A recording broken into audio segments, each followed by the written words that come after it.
Welcome to block number 7 of the Liberty Wall Sampler. Let's get started. For block number 7, we're going to be cutting out our background and our 4 letters that make up the word hope. This is the PDF that you'll be working from if you are tracing your applique and cutting it out. I am using Heat and Bond Light, so I'll be stitching down my letters. I wanted to answer a couple of viewer questions that we had.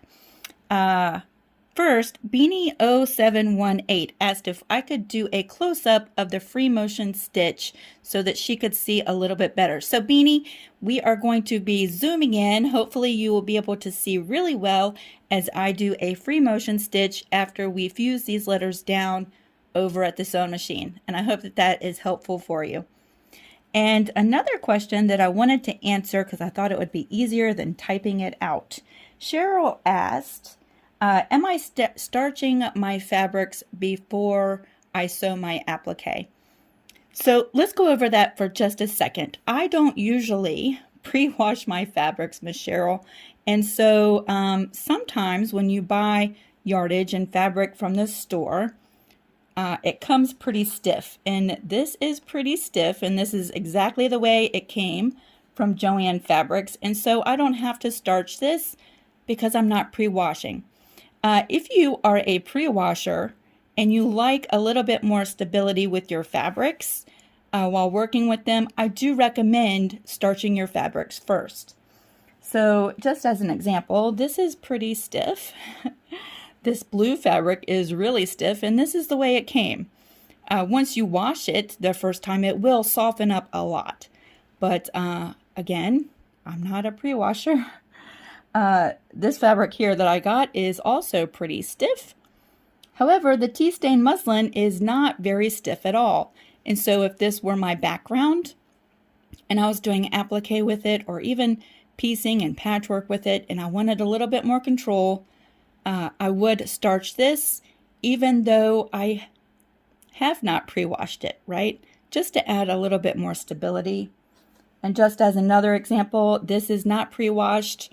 And this is pretty flowy too. So if you wanted more stability with that, I would starch that as well. But most of these fabrics I have not starched. They just came kind of stiff already. I hope that helps. Now we're going to move over to the pressing board. I'm going to fuse down my letters and then we're going to sew them down. For the placement of these letters, I'm just going to eyeball it on this block. And this is when I start to notice that this fabric has a light or cream colored stripe that runs right through the middle where I want to put my letters, which might affect the color of thread that I want to use when stitching down these letters.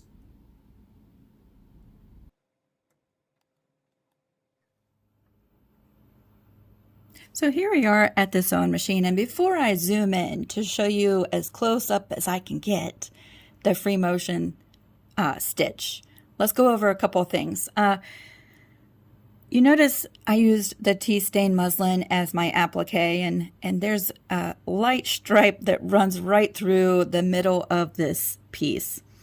Ordinarily, I think that I would use a satin or a zigzag stitch so that I could more define the outline of my letters and add a little bit of division and separation between this lighter stripe and my letters. But I'm fully committed to showing up close the free motion stitch, and I wanted to be able to do that. So I'm going to use a navy colored thread in the top of my machine and in the bobbin, so that if my tension is slightly off, you won't be able to see.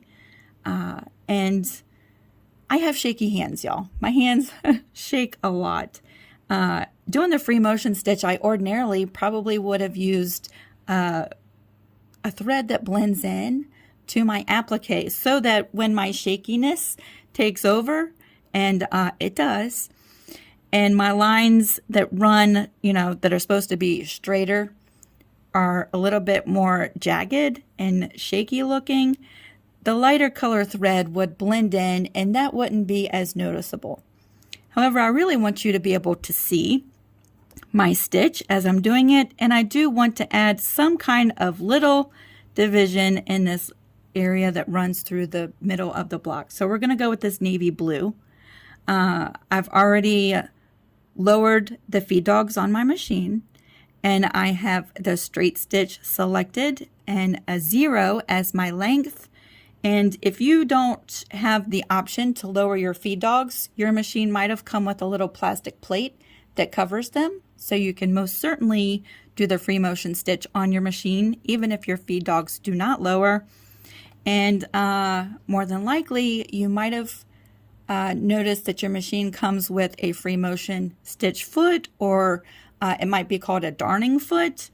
And if your machine did not come with that, there's all different kinds of feet similar to this that you could probably order online if you did a little bit of research. Okay, I think all that is covered.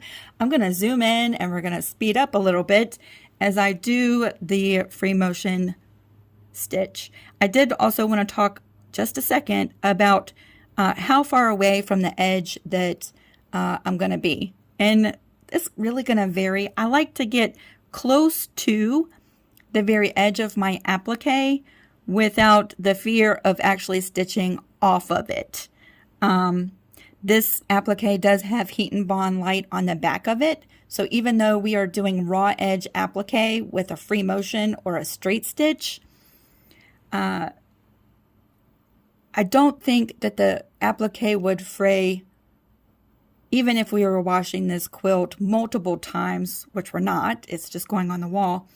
But the heat and bond light does help prevent a lot of fraying. Not to say it will fray. Eventually, you'll get a little bit of fraying, but it'll fray a lot less because of the heat and bond light on the back. Okay, I'm going to zoom in now and we're going to stitch this out.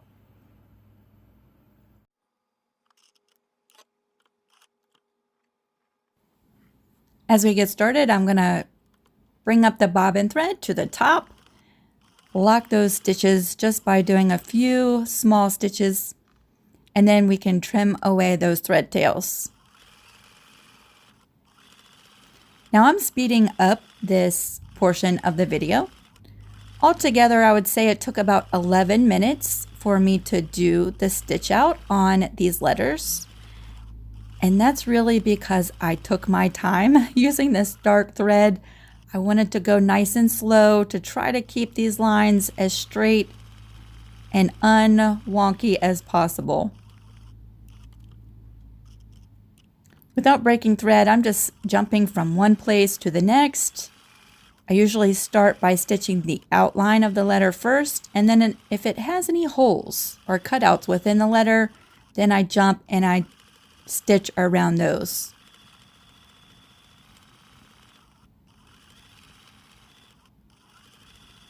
If I'm using a lighter color thread, I usually go much faster than this. I was just trying to be nice and careful.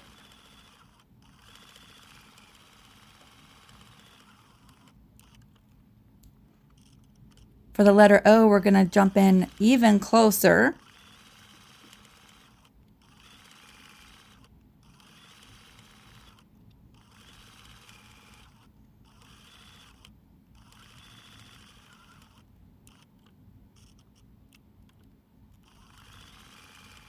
I really like doing the free motion stitch. It certainly saves a lot of time. You can use all different kinds of thread. I've even used embroidery thread before to do this stitch. That's a lot of fun.